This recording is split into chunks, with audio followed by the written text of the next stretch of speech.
현대자동차가 오늘 오후 2018년 실적을 발표했습니다.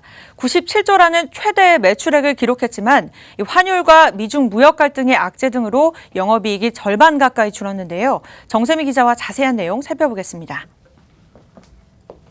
네, 정 기자, 현대차는 지난해 3분기에 좋지 않은 성적표를 받은 바가 있습니다.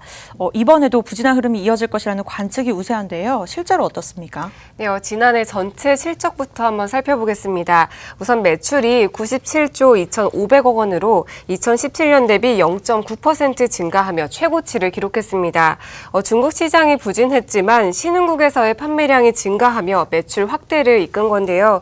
지난해 전체 판매량은 2017년 대비 1.8% 증가한 458만 9,100대를 기록했습니다. 이 중 유럽과 브라질, 러시아 등 주요 신흥시장의 판매 증가가 돋보입니다.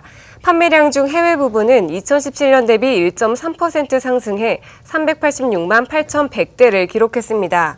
국내에서도 같은 기간 4.7% 증가한 72만 1,000대의 판매고를 올렸습니다. 하지만 그 외의 실적은 모두 감소했습니다. 특히 영업이익이 2조 4,200억 원으로 약 47%가량 떨어졌고 영업이익률도 4.7%에서 2.2%포인트 하락한 2.5% 그쳤습니다. 이외에 경상이익도 환율 환경 악화 등으로 2017년 대비 43% 감소한 2조 5,200억 원에 머물렀고 순이익 역시 1조 6,450억 원으로 63.8% 급감했습니다. 네, 그렇군요. 하지만 이제 실적을 봤을 때 매출액 같은 경우에는 최대인데 영업이익이 절반 가까이 줄었습니다. 많이 벌고도 이제 영업이익을 보지 못했다라는 내용인데요. 이유가 뭘까요? 네, 매출액 확대에는 SUV 중심의 판매량 증가가 있습니다. 앞서 보신 것처럼 판매량이 국내와 해외 시장을 합쳐 8만 대가 넘게 늘었는데요. 반면 영업이익이 47%가량 줄어 2010년 새로운 회계 기준이 도입된 이후 연간 기준으로 최저치를 기록했습니다. 현대차는 실적 침체 원인으로 5가지를 꼽았습니다. 우선 원화 강세 등 환율 여건이 악화됐다는 겁니다. 실제로 주요 시장으로 급부상한 신흥국을 보면 이 신흥국에서 생산된 차량도 현지 통화로 판매가 이뤄집니다. 때문에 현지 통화의 가치가 하락하면 국제 통화인 달러로 결산한 손익은 악화될 수밖에 없는데요. 여기에 원화 약세까지 겹치며 더욱 악화된 겁니다. 이 외에도 글로벌 자동차 시장 전반에 깔린 저성장 구도, 하반기에 집중된 신차로 인한 마케팅 비용 증가, 그리고 북미권 등에서 재고를 위한 할인 판매 등을 꼽았습니다.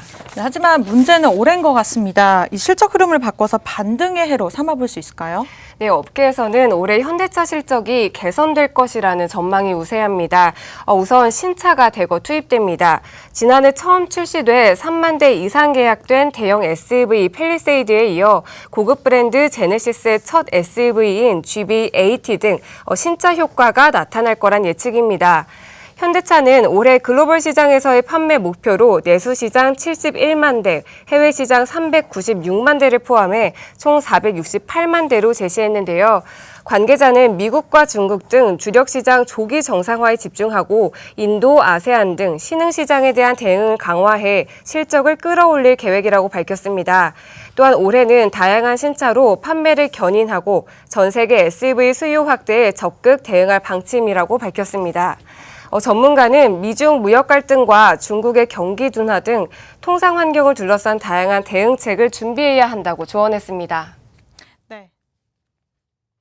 미국이 자동차 관세를 25%까지 올리겠다고 지금 성명까지 내놨는 상태에서 우리나라 지금 미국의 평균 관세율은 약 한 12.5%, 10점 한 5%좀 되거든요. 큰 타격을 받을 것이고 전기차, 수소차 이렇게 앞으로 미래를 맞을 수 있는 그런 무인 자동차까지도 더 많은 연구 개발을 해야 된다.